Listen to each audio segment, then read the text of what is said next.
नमस्कार दोस्तों, हिस्ट्री की जीत की इस प्लेटफॉर्म के ऊपर ये क्लास आप सबके लिए बहुत ही ज़्यादा महत्वपूर्ण है। आप सबसे रिक्वेस्ट है कि क्लास को एंड तक देखना। सबसे पहले बात करेंगे पेपर 1 के विषय में, फिर पेपर 2, पेपर 3 और पेपर 4 के विषय में। और यदि चैनल पे पहली बार आया हो दोस्तों तो चैनल को सब्सक्राइब करके रखो, क्योंकि इस चैनल के माध्यम से आप सभी के बीच मैं वो सारे कंटेंट लेकर के आता हूँ जो आपके एग्जाम ओरिएंटेड होती है। तो चलिए शुरू करते। सबसे पहले हड़प्पा सभ्यता के सामाजिक जीवन के विषय में चर्चा करते हैं। यदि इसकी समाज के बारे में बात करें तो ये समाज मातृसत्तात्मक व्यवस्था पर आधारित था। रिसर्चर ने जब रिसर्च किया तो उन्हें अत्यधिक मात्रा में नारी मूर्तियां यानी कि स्त्रियों की मूर्तियां प्राप्त हुई, जिससे ऐसा अनुमान लगा गया कि शायद ये समाज जो है वो मातृसत्तात्मक व्यवस्था पर आधारित होगी। दूसरी, जब हड़प्पा में खुदाई किया गया तो सारे घरें जो थी, चाहे छोटे घर हो चाहे बड़े घर, वे आसपास ही मिले हैं, जिससे अनुमान लगाया जा सकता है कि गरीबी व अमीरी जैसी कोई भेदभाव वाली प्रथा नहीं थी। सिंधु सभ्यता का जो समाज था वो व्यवसाय के आधार पर कई सारे वर्गों में बटा हुआ था, जैसे कि व्यापारी वर्ग, पुरोहित, शिल्पकार और श्रमिक वर्ग। मिट्टी, सोने, चांदी व तांबे आदि से बने बर्तनों का ये प्रयोग किया करते थे। और कृषि के क्षेत्र में धातु के साथ साथ पाषाण यानी कि पत्थरों से बने औजारों एवं उपकरणों का प्रयोग किया करते थे। जो सैंधववासी थे वो शाकाहारी भी थे और मांसाहारी भी, तो ये दोनों प्रकार के भोजन ग्रहण किया करते थे। ठीक है। अगर बात करें मनोरंजन के क्षेत्र में, तो शिकार करना, गाना बजाना, नाचना, जुआ खेलना, ये इनका मनोरंजन का पार्ट हुआ करता था। और इस समय पासा जो है वो प्रमुख खेल माना जाता था। मछली पकड़ना और चिड़ियों का शिकार करना इनके नियमित क्रियाकलाप थे, यानी कि रोज के नियमित कहे तो प्रत्येक दिन की ये सब काम था इनका। ठीक है। और सिंधु घाटी सभ्यता की जब खुदाई हो रही थी तो वहाँ पे कई सारे हमें छोटे छोटे टेराकोटा की मूर्तियां मिली। टेराकोटा यानी कि पक्की हुई मिट्टी की बनी मूर्तियां, जिसे अनुमान लगाया जाता है कि शायद ये जो है मृण मूर्तियां होगी, यानी कि लघु मृण मूर्तियां, जो देवी देवताओं के पूजे जाने वाली मूर्तियां थी। ठीक है। अगला है आभूषण। आभूषण की अगर बात करें तो स्त्री और पुरुष दोनों ही आभूषण ग्रहण किया करते थे, जैसे कि भुजबंद, कड़ा, कंठहार, हंसुली, कर्णफूल आदि। ठीक है। अब हम बात करते हैं हड़प्पा सभ्यता के धार्मिक जीवन के विषय में। तो जो सैंधववासी थे वो मातृ देवी के साथ साथ देवताओं का भी पूजा किया करते थे, यानी कि पशुपति शिव का पूजा भी किया करते थे वे लोग। और धार्मिक अनुष्ठानों के लिए धार्मिक इमारतें बनाया किया करते थे, लेकिन मंदिर का हमें कहीं भी साक्ष्य नहीं मिलता है।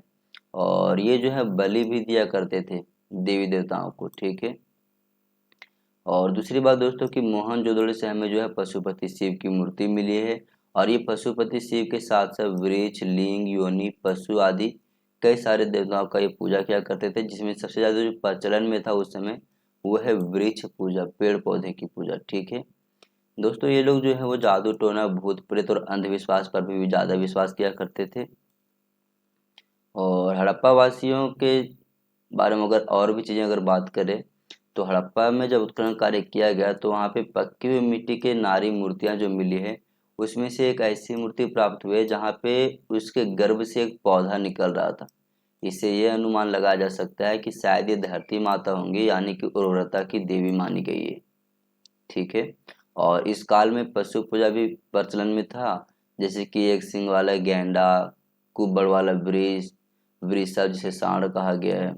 गुजरात के लोथल से और राजस्थान के कालीबंगा के जब उत्खनन किया गया तो वहाँ पे हमें अग्नि कुंड यानी कि हवन कुंड की प्राप्ति हुई है।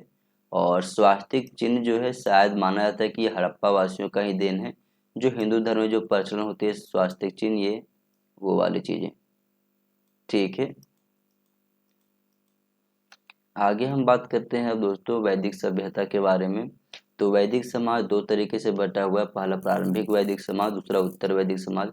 प्रारंभिक वैदिक समाज के यदि हम जिक्र करें तो ये समाज कबीलाई समाज था और वह जाति व पारिवारिक संबंधों पर आधारित था। समाज जाति के आधार पर विभाजित नहीं था, यानी कि प्रारंभिक वैदिक समाज में हमें कहीं भी वर्ण व्यवस्था की जानकारी नहीं मिलती है। ब्राह्मण, क्षत्रिय, वैश्य, शूद्रों की जानकारी यहाँ नहीं मिलती है। ठीक है। और विभिन्न व्यावसायिक गुट यानी कि मुखिया, पुरोहित, कारीगर आदि एक ही जन समुदाय के हिस्सा थे और ये पारस्परिक संघर्ष से जुड़े हुए थे। ठीक है। जैसे कि हम सब जानते हैं दसराग युद्ध के बारे में, जिसकी जानकारी हमें ऋग्वैदिक साहित्य से मिलती है। ठीक है। और यहीं से हमें कई सारे जनजातियों के नाम निकल के सामने आती हैं, जैसे कि पुरु, भरत, यदु, तुरु। यदु, द्रह्यु, अनु, तुर्वसु, ये सब कुछ जनजाति थे जो 10 राग युद्ध में शामिल थे।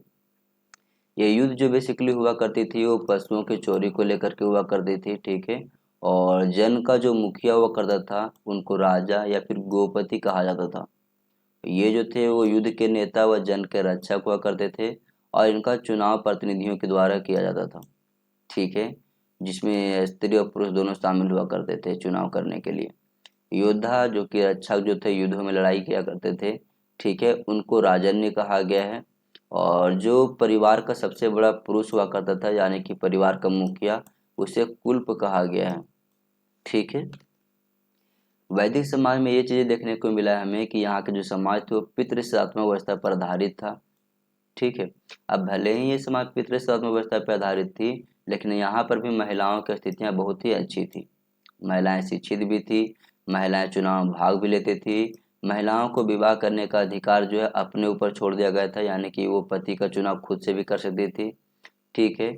और इस जो शिक्षा हुआ करता था प्रारंभिक वैदिक काल में वो मौखिक हुआ करता था अधिकतर, लेकिन यहाँ पे अगर देखा जाए दोस्तों तो भले ही ये मौखिक शिक्षा था उतना ज़्यादा ये लोकप्रिय नहीं था शिक्षा, ठीक है। लेकिन जब उत्तर वैदिक कालीन सभ्यता आती है तो उत्तर वैदिक कालीन सभ्यता में चतुर्वर्ण व्यवस्था का विकास हो जाता है, जहाँ पे ब्राह्मण, क्षत्रिय, वैश्य और शूद्रों की उत्पत्ति होती है और सभी का जो है कार्य गतिविधियाँ अलग अलग रूप से निर्धारित की जाती है। जैसे ब्राह्मणों का कार्य होता है यज्ञ कर्म कांडों को संपन्न करना, शिक्षा देना। क्षत्रिय का काम होता है सुरक्षा प्रदान करना, रक्षा करना। वैश्यों का काम होता है वाणिज्य व्यापार करना, कृषि करना, टैक्स पे करना, ठीक है। जबकि ब्राह्मण, क्षत्रिय, वैश्य के बाद जो सबसे अंतिम आता है शूद्र, इनका काम होता है उपरोक्त तीन यानी कि ब्राह्मण, क्षत्रिय, वैश्यों की सेवा करना, ठीक है। इस प्रकार से यहाँ पे जो है वो आपका व्यवस्था शुरू हो जाती है उत्तर वैदिक काल में। और इसी समय महिलाओं की स्थितियाँ जो है वो दयनीय प्रकार की हो जाती है। महिलाओं को यहाँ पे जो है सभा समितियों में भाग लेने से वंचित कर दिया जाता है, महिलाओं को जन्म जो है अपशगुन माना जाने लगता है, ठीक है।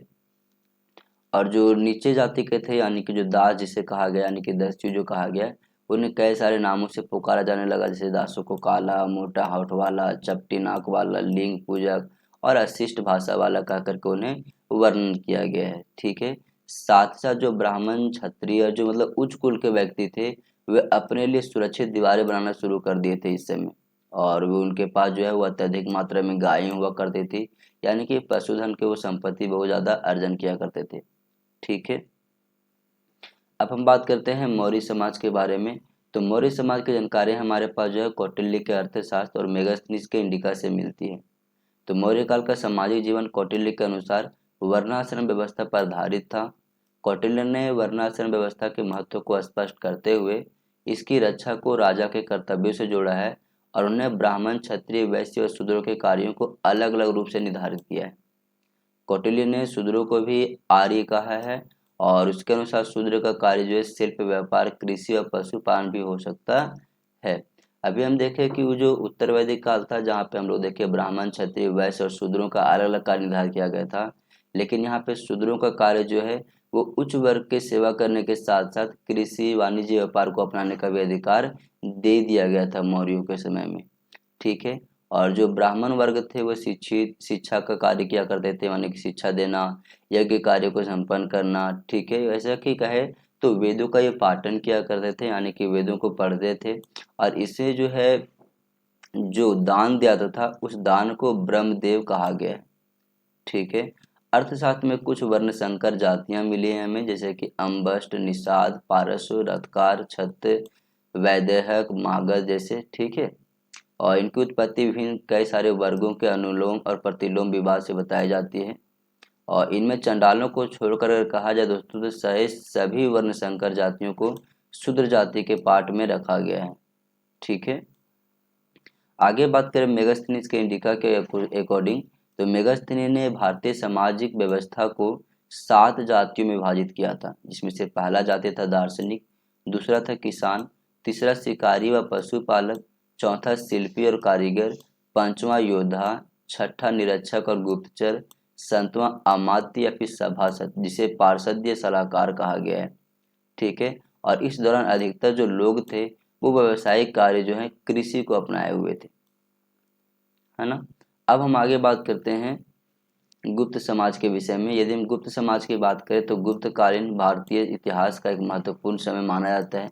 यानी गुप्त काल को भारतीय इतिहास का सबसे स्वर्णिम काल माना जाता है, जिसमें सामाजिक स्थिति और व्यक्ति का पद उसकी जाति, शिक्षा और धन के आधार पर निर्धारित होता था। यह काल एक व्यापक सामाजिक वर्गीकरण का भी था, जिसमें 4 मुख्य वर्ण जैसे कि ब्राह्मण, क्षत्रिय, वैश्य और शूद्र अलग अलग कार्य समूहों और स्थितियों में बटे हुए थे। यद्यपि अगर देखा जाए उपरोक्त 2 वर्णों यानी कि ब्राह्मण व क्षत्रियों को अगर छोड़ दे तो वैश्य व शूद्र जो हुआ करते थे, वैश्य और शूद्र, उनको गुप्तकालीन समाज में महत्वपूर्ण भूमिका निभाने वाली मानी जाती है।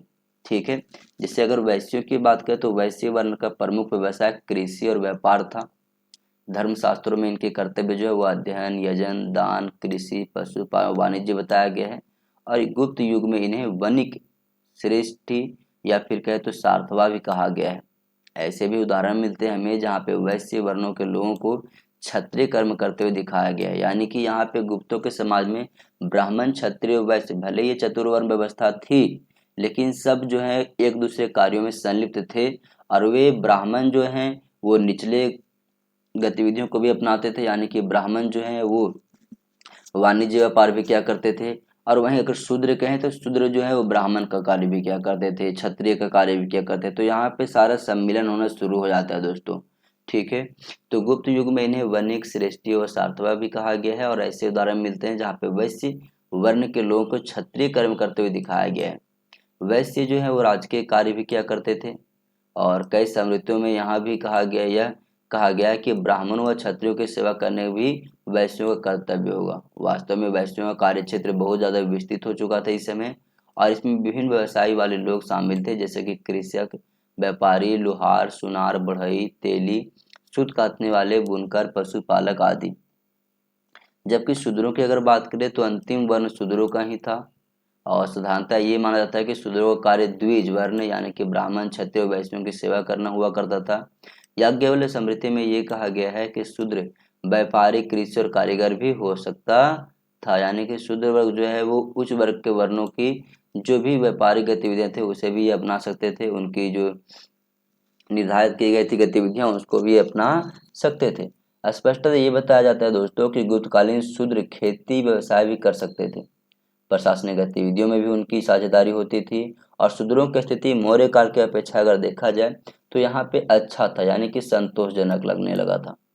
ह्वेनसांग जो कि चीनी यात्री है उन्होंने शूद्रों को राजा होने का भी उल्लेख किया कि शूद्र जो है वो राजा के पद पे भी शासन किया करते थे। 7वीं शताब्दी ईस्वी के लगभग शूद्र खेतिहर का उल्लेख भी मिलता है हमें। और याज्ञवल्क्य स्मृति ने ब्राह्मण पिता और शूद्र माता से उत्पन्न पुत्र को संपत्ति का अधिकार देने का भी बात किया है, परंतु बृहस्पति ने ऐसा कोई भी जानकारी हमें प्राप्त नहीं दिया। मनु ने शूद्रों की सेवानिवृत्ति पर बहुत बल दिया था, परंतु याज्ञवल्क्य स्मृति की दृष्टिकोण जो है वो उदार है इस विषय में। और उसने शूद्रों को व्यापारिक, कृषक एवं कारीगर होने की भी अनुमति दी है। ठीक है। आगे यदि हम बात करें तो कुछ शूद्रों ने सैनिक वृत्ति को भी अपनाया था। मतलब ये कि कई सारे शूद्र ऐसे थे जो कि क्षत्रिय वर्ग के कार्यों को किया करते थे। गुप्त काल में या फिर कहे तो गुप्त काल के धर्मशास्त्रों ने स्पष्ट रूप से दासों व अस्पृश्यता यानी कि छुआछूत से शूद्रों को विभिन्न बताया, मतलब उससे अलग बताया। और वैसे लोगों से शूद्रों को भिन्न बताया उन्होंने। वैसे लोग जब कृषि से विमुख होने लगे तो शूद्रों ने कृषि को अपनाना शुरू कर दिया। यानी कि जो वैसे लोग कृषि को छोड़ने लगे और अन्य गतिविधियां अपनाने लगे तो शूद्रों ने फिर उसके स्थान ले लिया था। ठीक है। वायु पुराण में शिल्प व अभृति शूद्रों के लिए 2 प्रमुख कर्तव्य माने गए। और मत्स्य पुराण के अनुसार अगर शूद्र भक्ति में निगमन्य रहे, मंदिर पान ना करे, इंद्रियों को बस में रखे और निर्भय रहे तो वह भी मोक्ष प्राप्त कर सकता है, ऐसा बताया गया। मार्कंडेय पुराण में दान देना शूद्र का भी कर्तव्य बताया गया है। और याज्ञवल्क्य स्मृति ने स्पष्ट रूप से ये कह दिया कि शूद्र ओंकार के बदले नमः शब्द का प्रयोग कर सकते हैं, वो भी किस लिए, पंच महायज्ञ करवाने के लिए। शूद्रों को रामायण, महाभारत व पुराण सुनने का भी अधिकार दिया गया था। ठीक है। और योग व सांख्य दर्शन जिसका सर्वोच्च विकास जो गुप्त कालों में ही देखा गया हमें, शूद्रों के लिए वर्जित नहीं था। जबकि वैदिक काल में और मौर्यों के समय में थोड़ा बहुत देखते हैं। वैदिक काल में तो पूर्ण रूप से ये देखा गया है कि जो शूद्र थे उन्हें जो है वैदिक कर्मकांड नहीं किया जाना था, उनको जो है सांख्य दर्शन इन सारी चीज़ों की पढ़ना नहीं था। लेकिन गुप्तकालीन सभ्यता में इसे कोई भी देखने को नहीं मिलता है। ये सारे बंधन जो है टूट जाते हैं और गुप्त काल में सारी चीज़ें यानी कि सांख्य योग ये सारे दर्शनों को पढ़ने का अधिकार शूद्रों को दे दी जाती है। इस युग में एक महतर नामक नई जाति का भी विकास हुआ था। ठीक है, वस्तुतः ये महतर जो है प्रारंभ में गांवों के बृहद यानी कि वृहद जन थे और जमीन के क्रय विक्रय बिक्री में इनकी अनुमति ली जाती थी और आगे चल के यह पृथक जाति हो गई। और कृषि और व्यापार में शूद्रों के आने से उनकी सामाजिक स्थितियों में जो है सुधार हुई। और विष्णु स्मृति से यह विदित होता है दोस्तों कि सेवक और शिल्पकारों की गणना शूद्रों में की जाने लगी थी। वे किसी प्रकार से अस्पृश्यता नहीं समझे जाने लगे और समाज में उनका समुचित स्थान अच्छा रह गया था। ठीक है, तो ये प्रमुख जानकारियां थी हमारे पास गुप्त समाज के बारे में। ठीक है, अब हम बात करते हैं वैष्णव धर्म के बारे में। तो वैष्णव धर्म भगवान विष्णु से जुड़ा हुआ है और जो वैष्णव धर्म उसे कहते हैं जो वैष्णु भगवान विष्णु का पूजा किया करते हैं। ठीक है, जिसे कई बार वैष्णव धर्मावलंबी भी कहा जाता है। वैष्णव धर्म या फिर वैष्णव संप्रदाय का प्राचीन नाम जो है वो भागवत धर्म या फिर पंचरात धर्म है ना। सतपथ ब्राह्मण के अनुसार सूत्र की 5 रातों में इस धर्म की व्याख्या हुई थी, इसी की वजह से इसे पंचरात धर्म कहा जाता है। जबकि अन्य मतों में कहे नारद पंचरात्र का, तो उसके अनुसार ब्राह्मण मुक्ति भोग योग और संसार 5 विषयों का रात्र अर्थात ज्ञान होने के कारण इसे हम पंचरात्र कहते हैं। ठीक है, वैष्णव धर्म के प्रवर्तक कृष्ण थे जो कि वृष्णि कबीले के थे और जिनका निवास स्थान मथुरा में था। और कृष्ण का सबसे पहले उल्लेखनीय जो हमारे पास वो छांदोग्य उपनिषद में देवकी के बेटे और आंगिरस के शिष्य के रूप में मिलता है। ठीक है, और वैष्णव धर्म में ईश्वर प्राप्ति के लिए सर्वाधिक महत्व भक्ति को दिया गया है और वैष्णव साधुओं को आचार्य संत स्वामी भी हम कहते हैं। आगे बात करें इसके विकास किस प्रकार से हुई, तो ये अनुमान लगाया जाता है कि लगभग 600 ईसा पूर्व जब ब्राह्मण ग्रंथों की प्रतिक्रिया स्वरूप बौद्ध जैन सुधार आंदोलन चल रहे थे, उससे भी कहीं पहले उपासना जो है वो वैष्णव धर्म के हो चुकी थी। यानी कि वैष्णव धर्म का विकास जो है वो बौद्ध जैनियों से भी पहले शुरू हो चुका था। ठीक है, जो प्रारंभ से वृष्टीय वंश क्षत्रिय को सातत्य नामक जाति में सीमित किया हुआ था। बाद में क्या होती है कि गुप्तों के समय में इस धर्म को चरमोत्कर्ष यानी कि ज्यादा विकास मिलता है और गुप्त शासकों ने न केवल परम भागवत की उपाधि धारण करना शुरू कर दिया बल्कि वैष्णव धर्म को राजकीय धर्म मानने लगा और गरुड़ को अपना राजकीय चिन्ह भी घोषित कर दिया था। साथ ही वैष्णव मंदिर मूर्तिकला साहित्य यथा कालिदास के द्वारा रचित रघुवंशम विष्णु पुराण की भी रचना कई सारे पुराण जो हैं वो वैष्णव धर्म से जुड़ी लगी। ठीक है, इसके अतिरिक्त अगर इसके विकास की अगर बात करें तो राष्ट्रकूटों ने भी सहयोग किया था इनके विकास देने में, यानी कि वैष्णव धर्म के बढ़ावा देने में राष्ट्रकूटों ने भी कई ज़्यादा बहुत ज़्यादा सहयोग दिया। ठीक है, राष्ट्रकूट वंश जो स्वयं को श्री कृष्ण का वंशज कहते थे, देवगिरी के यादव द्वार समुद्र के होयसल प्रतिहार राजवंश पांड्य व चोल राजाओं ने भी वैष्णव धर्म को न केवल संरक्षण प्रदान किया बल्कि उसके विकास में महत्वपूर्ण भूमिका निभाया था। इसके अतिरिक्त दक्षिण के अलवार संतों जैसे कि रामानुजाचार्य वल्लभाचार्य अस्त्री अंडाला द्वारा भी वैष्णव भक्ति परक काव्य गीतों की रचना किया गया। महाराष्ट्र में विज्ञानेश्वर एकनाथ, उत्तर भारत में रामानंद और उनके शिष्य तुलसीदास का नाम हमें विशेष रूप से वैष्णव धर्म से जुड़ा हुआ मिलता है। तुलसीराम के द्वारा यानी कि तुलसीदास के द्वारा रचित रामचरितमानस, मीर के पद, सूरदास जी के द्वारा रचित रचनाओं व बंगाल में चैतन्य महाप्रभु के कीर्तन नृत्य व रैदास के भक्ति प्रचार द्वारा वैष्णव धर्म में जन जन में लोकप्रियता मिलना शुरू हो चुका था। ठीक है, वैष्णव धर्म से जुड़े कुछ प्रमुख तथ्यों के ऊपर अगर चर्चा करें तो भागवत धर्म का उद्भव जो है, भागवत जो कि वैष्णव धर्म को ही कहा जाता है, वो मौर्योत्तर काल से शुरू हो चुका था और इस धर्म के विषय में प्रारंभिक जानकारी हमें जो उपनिषदों से मिलती है और इस धर्म के संस्थापक को हम वासुदेव कृष्ण कहते हैं। ठीक है, जो कि वृषीय वंशीय यादव कुल से थे और वासुदेव की पूजा का सर्वप्रथम उल्लेख जो है भक्ति के रूप में पाणिनि के अष्टाध्याय में ईसा पूर्व 5वीं शताब्दी में मिलता है।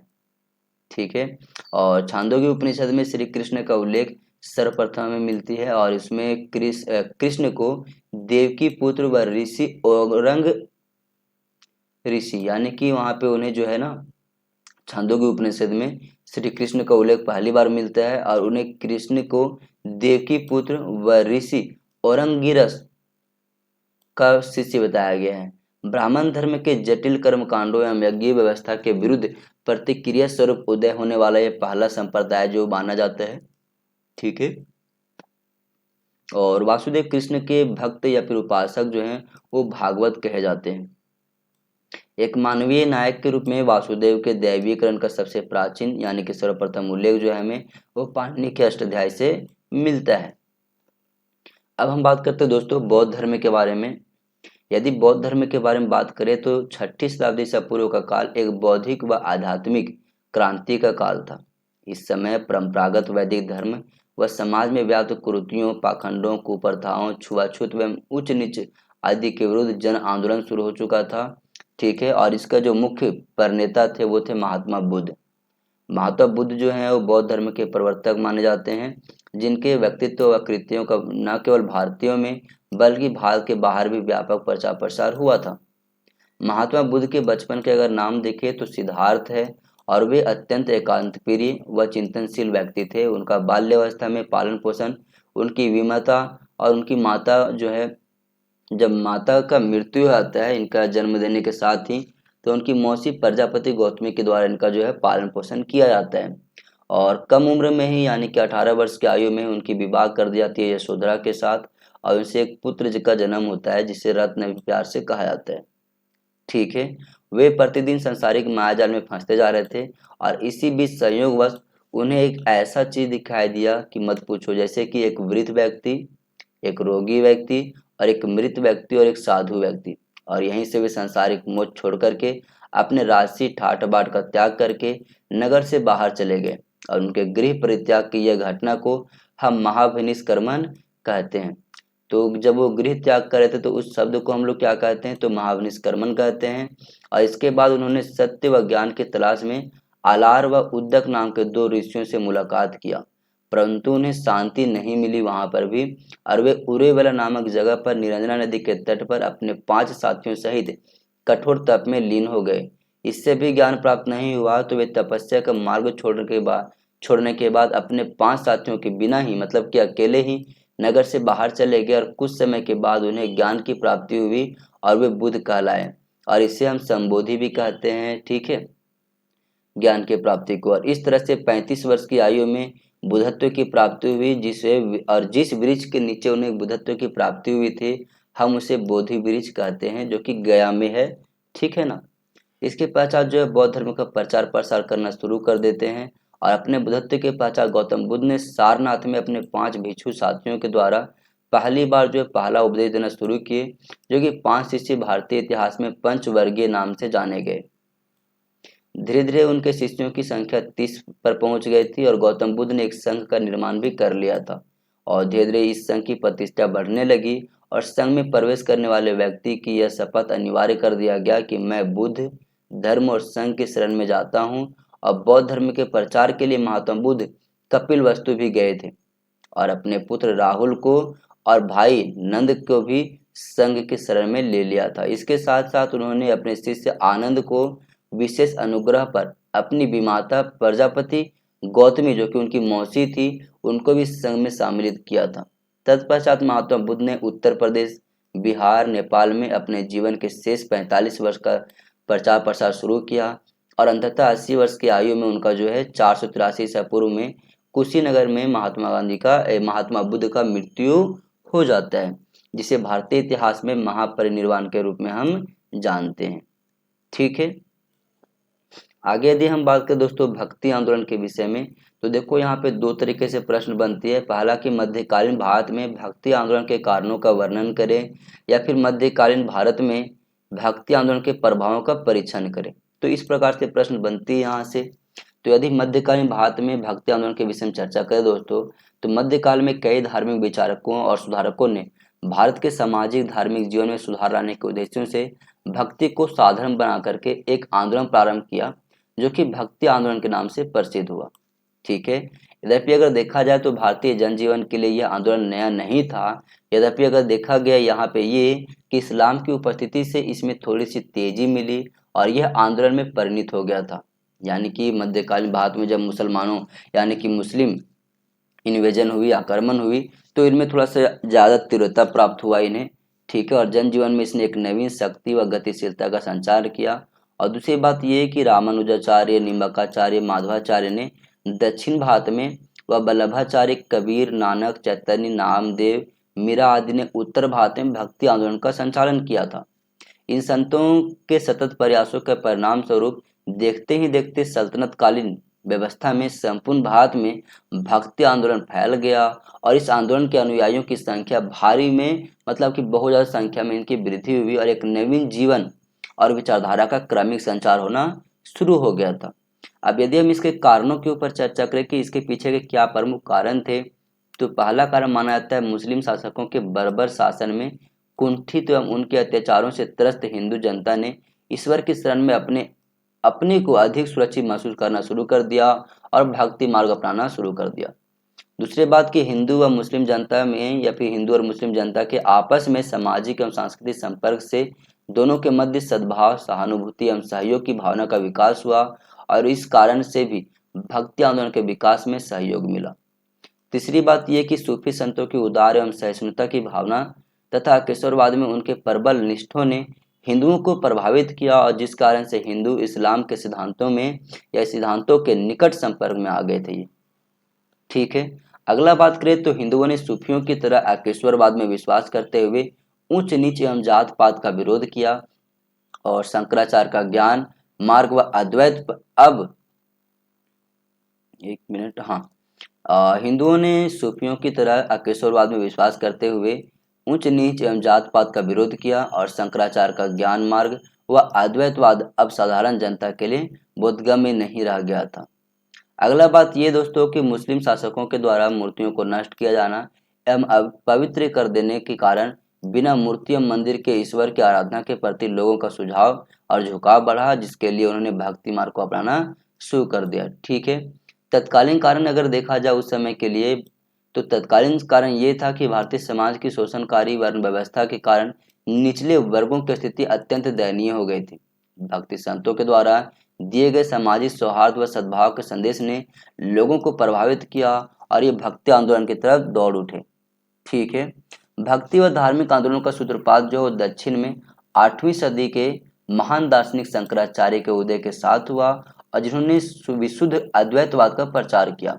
तो शंकराचार्य के द्वारा जो भक्ति आंदोलन का प्रचार था वो था अद्वैतवाद, किंतु उन्होंने ज्ञान की महत्ता का प्रतिपादन किया था और उनका मत था सामान्य लोगों को ग्राह्य नहीं होना। और दूसरी बात ये कि इन्होंने जो भी अद्वैतवाद की जो प्रथा शुरू की थी वो सामान्य लोगों को समझ में नहीं आ रहा था ज़्यादा।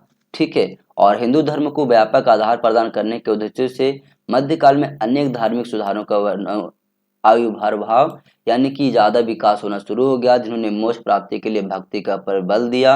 और भक्ति आंदोलन के प्राचीनतम प्रचारक प्रसिद्ध वैष्णव आचार्य जो है रामानुजाचार्य को माना जाता है, जिन्होंने सगुण ईश्वर की उपासना पर बल दिया था।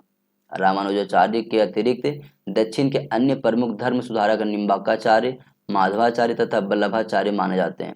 इनमें वल्लभाचार्य कृष्ण भक्ति संप्रदाय के प्रवर्तक थे और उनका मत था शुद्धाद्वैतवाद। ठीक है, उत्तर भारत में भक्ति आंदोलन के प्रथम प्रवर्तक जो है रामानंद थे, जिनकी जन्म 1299 ईस्वी में हुई थी ऐसा माना जाता है। और भक्ति के मोक्ष का एकमात्र साधन स्वीकार करते हुए उन्होंने राम सीता की उपासना का आदर्श समाज के सामने रखा था और जाति पात ब्राह्मण जो बाह्य आडंबर था उनका विरोध करते हुए उन्होंने सभी जातियों के लोगों को अपना उपदेश दिया और उन्हें अपने मत का प्रचार जो है संस्कृत में ना करके क्षेत्रीय भाषाओं में करना शुरू कर दिया था। इससे प्रभाव क्या पड़ा, तो इसका अगर प्रभाव देखा जाए तो भक्ति आंदोलन के संतों ने लोगों के सामने कर्मकांडों से मुक्त जीवन का एक ऐसा लक्ष्य रखा जिसमें ब्राह्मण द्वारा लोगों के शोषण का कोई स्थान नहीं था। दूसरी बात यह कि भक्ति आंदोलन के कई संतों ने हिंदू मुस्लिम एकता पर बल दिया, जिससे इन समुदायों के मध्य सहिष्णुता और सद्भाव की स्थापना हो सकी। भक्ति कालीन संतों ने क्षेत्रीय भाषाओं या क्षेत्रीय भाषाओं की उन्नति में महत्वपूर्ण योगदान दिया, जैसे कि हिंदी, पंजाबी, तेलुगु, कन्नड़, बांग्ला आदि भाषाओं में उन्हें अपनी भक्ति परक रचनाएं किया और भक्ति आंदोलन के प्रभाव से जाति बंधन की जटिलता कुछ हद तक समाप्त हुई और फलस्वरूप दलित व निम्न वर्ग के लोगों भी आत्मसम्मान की भावना अपने जीवन में जागृत करना शुरू कर दिए थे। अगला प्रभाव ये होता है कि भक्तिकाय आंदोलन ने कर्मकांड रहित समतामूलक समाज की स्थापना के लिए अपना आधार तैयार कर लिया था। अब प्रश्न आता है ब्रह्म समाज के बारे में। प्रश्न बनता है कि सामाजिक धार्मिक सुधार आंदोलन में ब्रह्म समाज के योगदानों का वर्णन करें। तो देखो यार, यदि हम बात करें ब्रह्म समाज के विषय में, तो राजा राम मोहन राय के द्वारा 1828 ईस्वी में इसकी स्थापना किया गया था, जिसे बाद में ब्रह्म समाज का नाम दिया गया। तो पहले इसका स्थापना ब्रह्म सभा के रूप में हुई थी, ठीक है। बाद में इसे ब्रह्म समाज का नाम दिया गया। ब्रह्म समाज 19वीं सदी के भारत का प्रथम हिंदू धर्म सुधार आंदोलन माना जाता है। वह बौद्धिक सुधार आंदोलन भी इसे कई बार कहा गया है। इसे भारत में तर्क बौद्ध व प्रबोधन का उदय हुआ, जिसने अप्रत्यक्ष रूप से राष्ट्रवादी आंदोलन में योगदान दिया और बाद में बड़ी संख्या में ब्राह्मण समाजवादियों ने स्वतंत्रता के लिए संघर्ष में प्रमुख रूप से अपना भागीदारी और सहयोग दिया था। यह आधुनिक भारत के सभी सामाजिक, धार्मिक व राजनीतिक आंदोलनों का एक अग्रदूत माना गया और इसका उद्देश्य था हिंदू समाज में व्याप्त बुराइयों जैसे कि सती प्रथा, बहुविवाह, वैश्यावृत्ति, जातिगत अस्पृश्यता, मूर्ति पूजा, बाल विवाह आदि का समाप्त करना, ठीक है। और यह एक सर्वदेशीय धार्मिक संगठन है जो कि सभी प्रचलित धर्म के सकारात्मक पक्ष पर आधारित है। ब्रह्म समाज ने अकेश्वरवाद, भाईचारे, नैतिकतावाद, दान व परोपकार आदि का प्रचार किया और यह अनिवार्य रूप से हिंदू धर्म में एक अकेश्वरवादी सुधार आंदोलन था। साथ ही ब्रह्म समाज बंगाल पुनर्जागरण का प्रतिबिंब भी माना जाता है। यह पुजारियों, अर्थहीन अनुष्ठानों व सभी प्रकार की धार्मिक बलियों को खिलाफ था, यानी कि ये जो है कर्मकांडों का विरोध करते थे। ये पश्चिमी विचारधारा को ज़्यादा प्रभावित थे, यानी कि हमेशा बोलते थे कि आप शिक्षा ग्रहण करो, ठीक है। बहुविवाह प्रथा, सती प्रथा, इन सारे प्रथाओं, वैश्यावृत्ति के विरोधी थे, ठीक है। और अगली बात यह है यहाँ पे कि यह प्रार्थना, ध्यान व शास्त्रों के पढ़ने पर केंद्रित था और मूल रूप से अगर देखा जाए तो ब्रह्म समाज की स्थापना धार्मिक पाखंडों को कहे तो उजागर करने के लिए की गई थी। और ब्रह्म समाज के प्रमुख नेता अगर कहे तो केशव चंद्र सेन हो गए, आपका जगदीश चंद्र बोस हो गए, प्रसाद चंद्र महाली बोनिस हो गए, और आपका सत्यजीत रे हो गए, रविन्द्रनाथ टैगोर हो गए, देवेंद्रनाथ टैगोर हो गए। ये सब ब्रह्म समाज के सहयोगी और कहे तो प्रमुख नेता थे। ब्रह्म समाज को भारत में सबसे महत्वपूर्ण सुधार आंदोलनों में से एक होने का श्रेय दिया जाता है, जिसने आधुनिक भारत की नींव रखने में योगदान दिया और इसकी शैक्षणिक व सामाजिक सुधार गतिविधियों ने एक नया आत्मविश्वास पैदा किया, जिसने बदले में राष्ट्रीय आंदोलन के विकास में योगदान दिया था। तो ये कुछ प्रमुख चीजें थी हमारे पास ब्रह्म समाज के विषय में दोस्तों।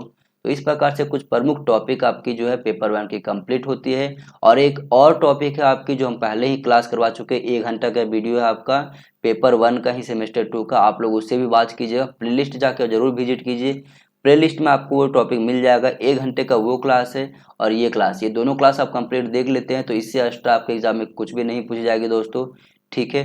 अब हम अगले वीडियो की बात करेंगे और अगले क्लास की बात करेंगे जो कि हमारे पेपर 2 के विषय में है, ठीक है। तो चलिए पेपर 2 के विषय में चर्चा करते हैं दोस्तों, पर अभी के लिए यहीं पे क्लास को समाप्त करते हैं।